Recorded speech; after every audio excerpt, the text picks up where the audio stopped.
Tá certo. Como é que começou a Pacto? Não tem jeito de falar do jeito que começou a Pacto sem falar um pouco de como começou a minha vida de trabalho, né? Minha vida no mercado de trabalho. Passou por várias situações, mas eu tive 3 ou 4 grandes situações de trabalho na vida. O primeiro deles acontece com 4 anos de idade, quando eu começo a vender laranjinha, vender picolé lá em Goiatuba. Eu morava perto do estádio e era muito comum eu vender pipoca também no estádio. Era uma coisa que eu gostava de pensar que eu tinha que arrumar um dinheiro para reformar a minha bicicleta, e o único jeito era se eu trabalhasse. E para trabalhar, então, o jeito era fazer o que estava à minha disposição. E o que estava à minha disposição era trabalhar no estádio, de vigia. Um outro momento bastante relevante que compõe essa ideia de empreender, quando eu vim para Goiânia poder trabalhar para poder ajudar a pagar a faculdade. Então, outra fase que eu considero relevante foi quando eu tinha 14 anos e eu já era uma pessoa muito ansiosa com a possibilidade de fazer diferença. E aí então eu entendia que o único jeito que eu conseguiria é se eu fosse bom em alguma coisa. E aí então eu fui trabalhar com uma coisa que sempre me encantou, que era como a televisão funciona, como que o rádio funciona. Então eu cheguei numa empresa de eletrônica e falei: vocês deixam eu trabalhar aqui? Aí os caras falaram: uai, nós não estamos contratando ninguém não. Eu falei: não, eu não quero receber, eu não quero salário. Aí eu falei: então tá, então vem aí à tarde pra você poder olhar a gente trabalhar. Eu falei: então vou vir. Aí eu fui lá um dia à tarde, eles deixaram eu ficar lá olhando, eu fui útil e tal. Fui outro dia à tarde, fui a semana inteira à tarde. Na semana seguinte o cara me falou: uai, mas você vai vir, continuar vindo? Eu falei: vou, é o que eu quero fazer. Aí eu peguei e voltei e eles falaram: então tá, então continua aí, mas nós não temos condição de te pagar. Eu falei: não, tudo bem, eu quero aprender. E eu trabalhei com eles lá por 6 meses. Nesses 6 meses eles me deram as dicas, eu contratei um curso de eletrônica por correspondência chamado Ocidental School. Esse curso foi super legal porque foi a minha primeira incursão com a possibilidade de estudar separado, eu mesmo, autodidata. Isso, eu levava os livrinhos que chegava do curso, fazia as provinhas, fazia os aprendizados lá, tirava dúvida dos componentes com ele. Então, como é que funcionava um transistor? Pouco tempo eu já comecei a aprender a consertar rádio. E passou o tempo, eu peguei afinidade com a coisa. Depois de 8 meses, falaram: então nós vamos te contratar. E eles me contrataram e eu fiquei lá trabalhando com eles mais 1 ano e meio. Nesse 1 ano e meio eu realmente fiz o meu curso por correspondência, que me deu um conceito de que é possível a pessoa aprender sozinha. Legal, nisso eu aprendi então como funciona a eletrônica, como funciona hardware. Bom, aí o tempo passou, passei na faculdade e vim para Goiânia. O único jeito que eu tinha de pagar a faculdade era se eu trabalhasse. Aí eu fui trabalhar. Nessa de trabalhar, não tinha ninguém para me indicar. Meus parentes eram donos de fábrica, que não tinha nada a ver com as coisas que eu queria, e na prática eu não queria também ajuda. Eu peguei e fiz o seguinte: eu fui no anúncio de jornal, né? Fui no jornal e tinha uma empresa querendo contratar alguém para trabalhar com venda de fax. Então eu entrei e rapidinho eles me contrataram, até porque não tinha salário também. O negócio era se eu vendesse o danado do fax para eu ganhar o dinheiro. Eu falei: então vou tentar vender esse fax. E eu peguei esse fax, que é um trambolhão assim, um negócio de 6 quilos, e saí que esse fax indo nos hospitais aí de Goiânia, São Francisco, um dos que eu lembro. Mas na prática eu bati perna nessa cidade por 4 meses. Cara, vendi um fax. A vantagem de vender fax é que ele era super caro. O fax, aos preços de hoje, o fax era equivalente a uns 4 salários mínimos, 5, 6. Eu sei que numa tacada eu ganhei quase uma grana boa, pra mim era muito. E foi legal, né? Mas passou, e nesse meio tempo eu já estava precisando de entrar um pouco mais dentro da área de tecnologia e fiz um curso por indicação de um colega meu chamado MUMPS, curso de MUMPS. Mas eu fui fazer MUMPS por indicação de um amigo chamado Rondon e fiz esse danado desse curso de MUMPS. Passei lá, foi um curso rápido, 3 meses de curso. E aí, 3 meses não, 3 semanas, eu sei que deu 1 mês e pouco de curso, 1 mês eu fiz de curso e uns 15 dias eu fiquei estudando.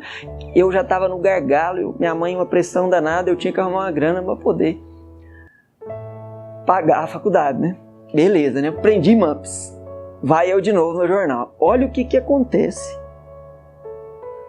Estamos contratando um profissional para trabalhar com MUPS. Cheguei lá para me apresentar e eles falaram o seguinte: você tem disponibilidade para viajar? Eu falei, tem. Então tá, então conta para mim o que você sabe. Você sabe o quê? MUPS. Aí eu contei um pouco para eles, olha, eu já fui vendedor quando eu era criança, eu estudei eletrônica, já trabalhei com vendas porta em porta, ou seja, bati na porta das pessoas aqui em Goiânia e estou fazendo faculdade de computação. Essa eu não sei por trás como é que funcionou, mas foi bem interessante porque eles saíram para lá e voltaram. Você pode começar amanhã? Eu posso começar amanhã? Pode.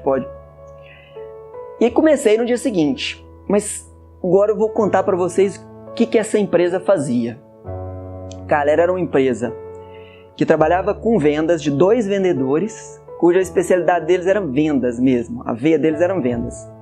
Eles trabalhavam vendendo relógio de ponto, que para trabalhar com relógio de ponto precisaria de saber consertar o danado do relógio de ponto, trocar componente eletrônico, consertar os componentes e fazer ele acontecer. Precisava de saber conversar com o cliente, porque quem ia implantar também ia conversar, também ia dar manutenção. E eles tinham a necessidade de que essa pessoa programasse, desenvolvesse o sistema para os relógios de ponto e em MUPS. Parece que foi feito para mim o serviço.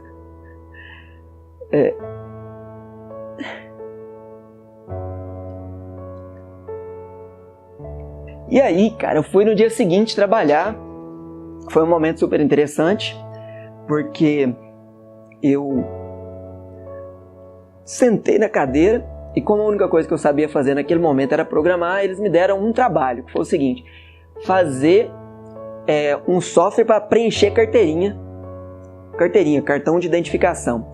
E como eu sabia só programar, não conhecia Flowchart, não conhecia outras ferramentas que existiam na época, o equivalente a um CorelDRAW e tal, eu peguei e fui desenvolver um programa em MUPS para preencher carteirinha. O objetivo era cadastrar e preencher a carteirinha.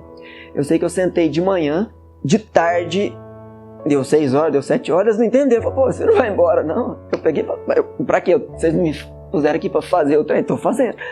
Aí me mandaram embora, né? Na hora que eu fui sair, levantar da cadeira, foi legal, porque eu caí logo em seguida, minhas pernas estavam dormentes, porque eu fiquei o dia inteiro programando.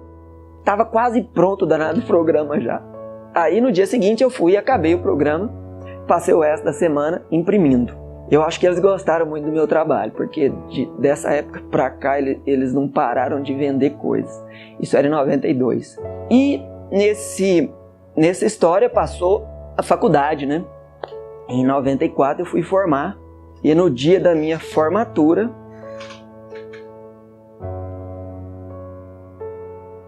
eu ganhei de presente 10% da empresa. Eles me deram de presente, tipo assim, cara, você tem que ser sócio dessa empresa. Com 2 anos de trabalho, eles me deram a sociedade da empresa.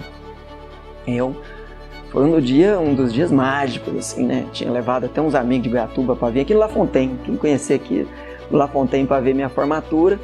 No brinde, eu além de poder brindar a minha formatura, eu tinha brindado que eu ia me transformar em um empresário, um proprietário, um empreendedor, um dono de um negócio. Eu passei a ser dono de um negócio. Ganhei 10% desse negócio. Foi mágico, né? Uma formatura excepcional. E quando eu formei, logo em seguida, com a participação na empresa, eu já tive condições de pleitear, juntar dinheiro para comprar um carro. Meu primeiro carro foi um Polo verde, cara, pra mim que foi uma coisa mais maravilhosa do mundo. O banco era assim lindo, clarinho, passava a mão assim no banco, o banco era até diferente, era 1.8, carro maravilhoso. E foi uma escalada muito interessante, consegui comprar carro, consegui comprar minhas coisas, consegui comprar uma mesa de ping-pong lá para minha casa, consegui ter umas coisas legais, conseguia sair à noite, mas uma visão muito restrita. Minha mãe sempre ensinou que a gente tinha que cuidar do jeito mais restrito possível, então eu sempre guardava uma graninha. Na base da história, foi eu e o Elmão cuidando dessa empresa ABC até 99. E nessa época, A empresa estava no ruim, ela estava precisando de dinheiro. Eu tinha um XR3, um carro super legal. E aí eu falei, a única coisa que eu tenho é o carro. Já para nós pagar as contas, eu falei, vende o carro. O que aconteceu foi que eles me falaram, então tá, então você vai ficar com 30% da empresa se você der o carro para poder... Eu era uma empresa que já estava falida, eu falei, é 30% da empresa, mas e os clientes? Uai, depois se a gente fechar a empresa e não der certo, você continua com os clientes. Entreguei o dinheiro na mão dos sócios lá, pagaram as contas, mas não foi suficiente. No final de 98 ela não deu conta não. Só que a BC Sistema já tinha dissolvido e eles decidiram que ia ficar. Na hora que eu me vi só eu para cuidar da empresa, eu falei, nossa, só eu? Deixa eu ver quem é a equipe. Chamei o Marcos Ribeiro, que já trabalhou com a gente aqui. Chamei a Silvana, que era secretária da época, o Elmo. Mas como o Elmo e eu era muito parceiro, eu falei, Elmo, entra comigo aí. Ficou naquela, ficou distante, mas pouco tempo eu fiz uma proposta para ele entrar como sócio. Então ele entrou como sócio, uma parte da empresa. E aí nós dois fundamos a Pacto em 15 de março de 99. Foi quando então nasceu a Pacto Soluções Tecnológicas com esse nome. A gente tinha outras opções de nome, mas a gente queria uma coisa que fosse realmente um pacto com os clientes, que a gente pudesse fazer uma diferença bem grande, ser rápido, ser coerente, ser muito legal com as pessoas. Eu pensava que eu não ia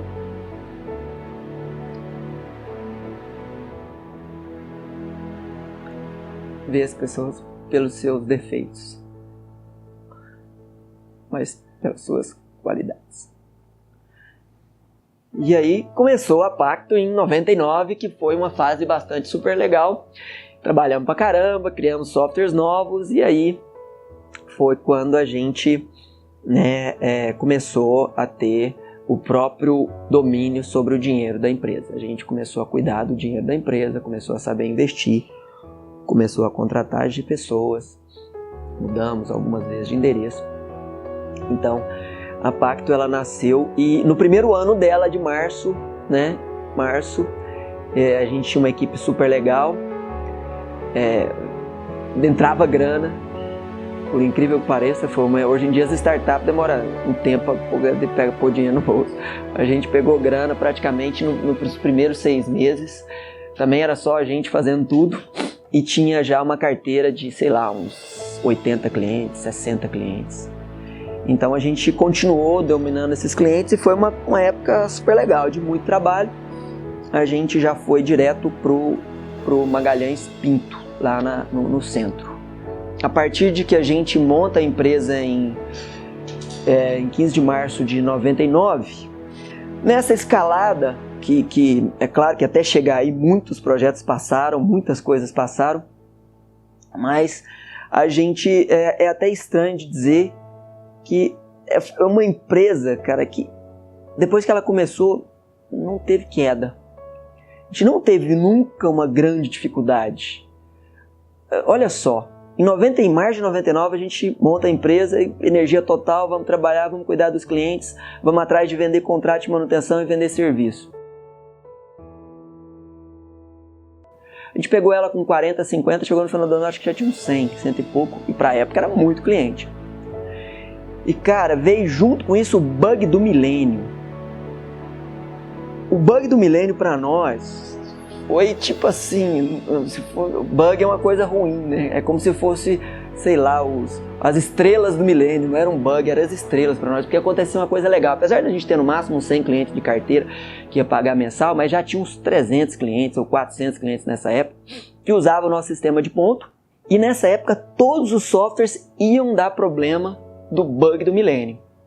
A bug do milênio era porque todo mundo era acostumado a falar 98, 99, 88, 99, e ninguém falava 1999. Então os softwares não estavam preparados para 1999 e 2000. Ou seja, todos os softwares, a partir do momento no dia seguinte, iam inverter as datas todas. Nós tivemos a sorte de ter um software que precisava de ter o upgrade, e a gente fez o upgrade desse software. Como ninguém tinha o contrato que é hoje, é obrigação nossa, as empresas não eram obrigatórias a ter manutenção mensal, a gente revendeu o sistema umas 300 ou 400 empresas, tipo assim, em poucos meses. Em poucos meses a gente revendeu o sistema. Aí, cara, não tinha vendedor na empresa, era eu e o Elmo vendendo, entendeu? Imagina nós dois vendendo, se você conhecer o Elmo, você vai ver como é que é, e eu vendendo. Aliás, foi eu vendendo por muito tempo.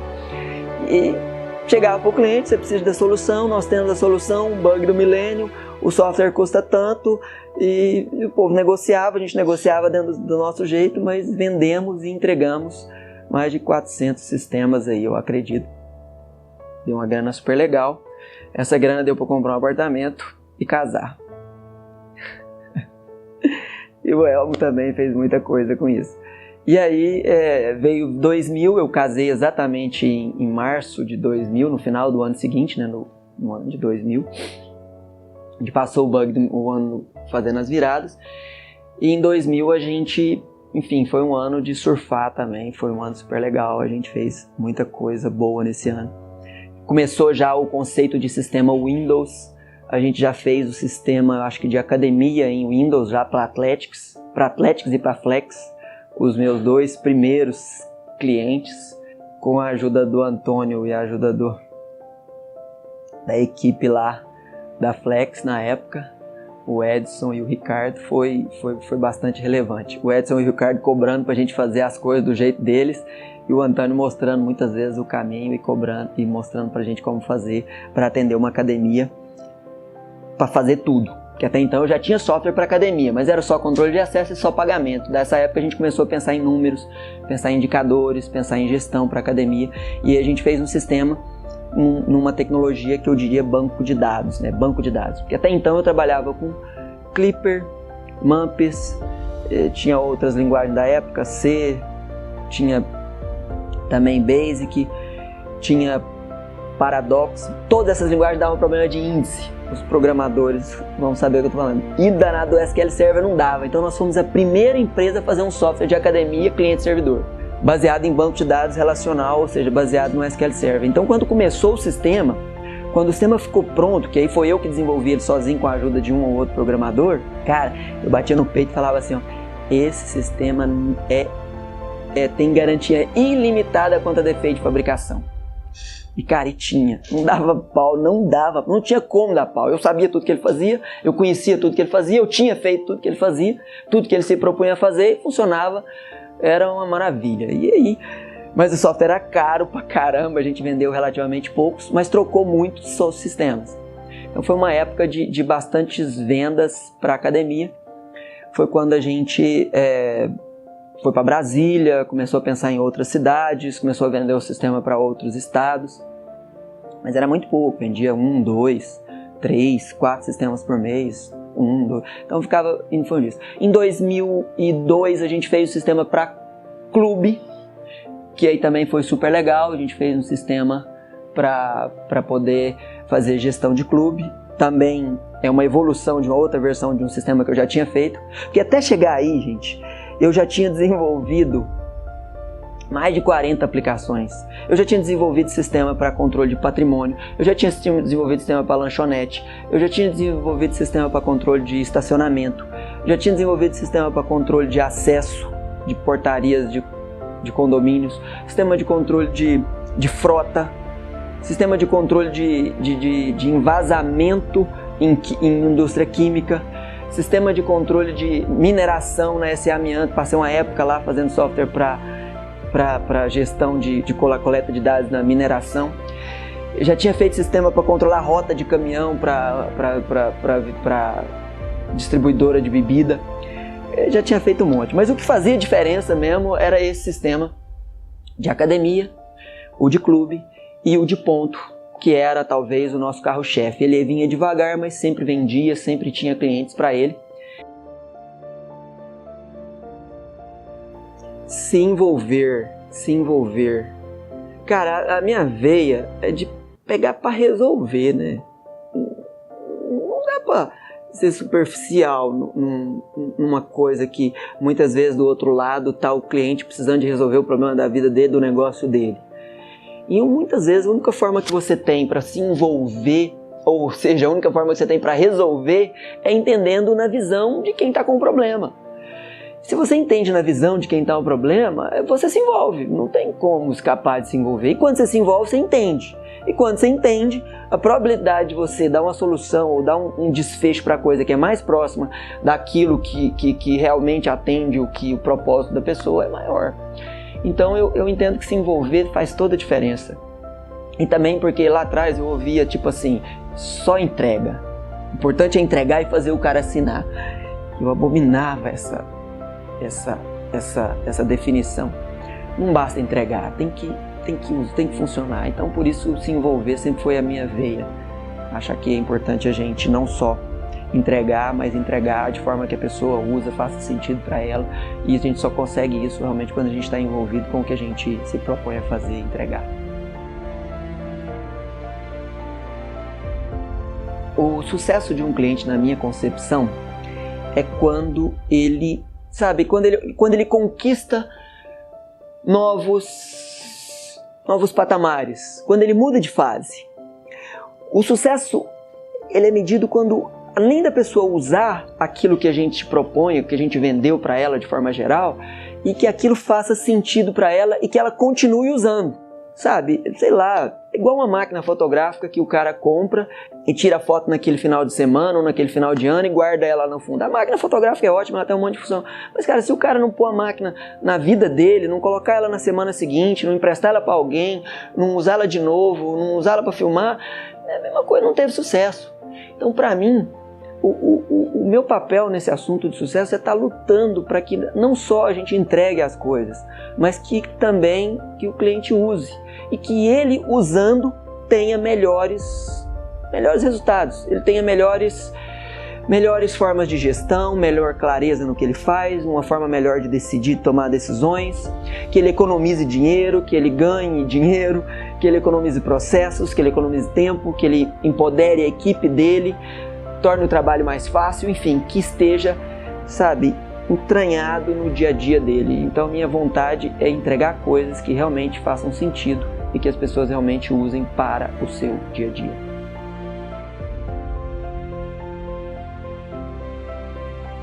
A Pacto, ela escolheu trabalhar num nicho de mercado, né?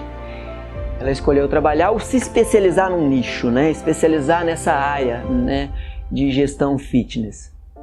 Como ela escolheu se especializar nessa área, ela também escolheu ajudar os clientes a ficarem melhores. A gente usa a palavra performar, né? Ela escolheu fazer isso. Cara, cento e tantas pessoas hoje trabalhando, uma equipe que é elogiada todos os dias pelos clientes, uma equipe que, se você olhar a pessoa trabalhando, você vai ver que ela está comprometida. A equipe, de forma geral, ela está trabalhando para ajudar.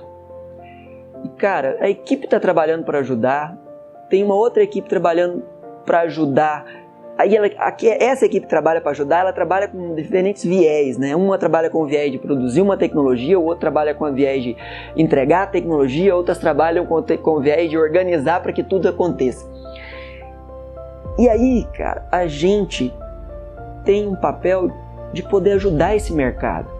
A gente tem um banco de dados super grande, a gente tem o papel de poder transformar esse mercado num mercado com maior clareza para os gestores fitness, com maior simplicidade para os gestores fitness. Ele tem o papel de se tornar uma empresa que bate na porta da casa lá do dono e entra, ganha um espaço de tal forma que o dono lá, quando ele lembra do que ele tem, ele fala assim, poxa, eu estou num negócio, mas eu estou amparado, eu tenho a Pacto.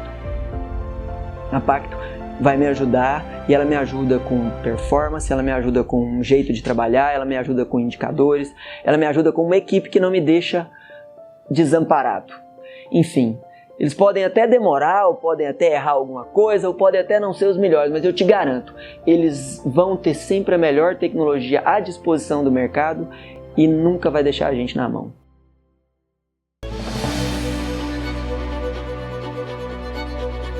É bem interessante, né? A gente escolheu ter uma empresa que segue num segmento e não basta escolher e não basta trabalhar bem, você tem que ter capacidade de escrever o seu próprio futuro, o que é um big desafio.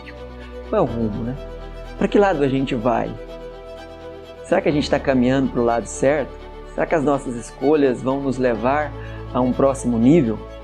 Será que ela vai nos levar a uma próxima evolução, grande ou pequena, não sei qual é o tamanho dela.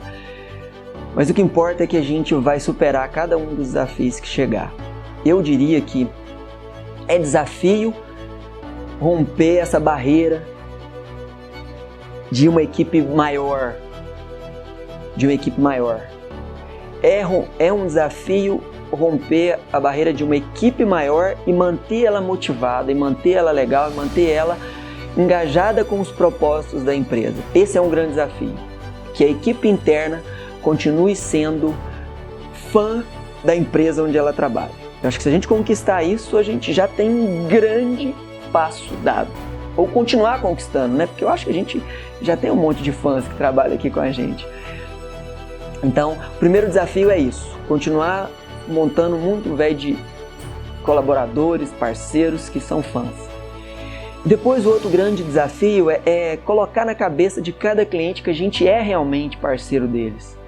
E que se eles quiserem, eles vão utilizar e vão sempre ter a melhor tecnologia à disposição. Então, eu diria que, claramente, o desafio é fazer com que o cliente saiba aproveitar o poder que ele tem. Do serviço que a gente oferece, das ferramentas que a gente oferece, porque ele tem um grande poder e a gente tem uma grande capacidade, mas juntar essas duas coisas não é fácil. Então um grande desafio é pôr na cabeça do cliente que ele realmente tem, dos nossos clientes todos, que eles realmente têm um grande parceiro junto com eles, e que se eles quiserem, a gente também quer. E do nosso lado, a gente unilateralmente quer que ele use, quer que ele tenha melhores números, melhores indicadores, e para isso a gente vai lutar. Então, o meu próximo grande desafio é lutar para que os nossos clientes tenham mais sucessos usando a nossa ferramenta. E aí passou a equipe interna e passou o cliente, o desafio é ter a serenidade e a tranquilidade para poder continuar crescendo.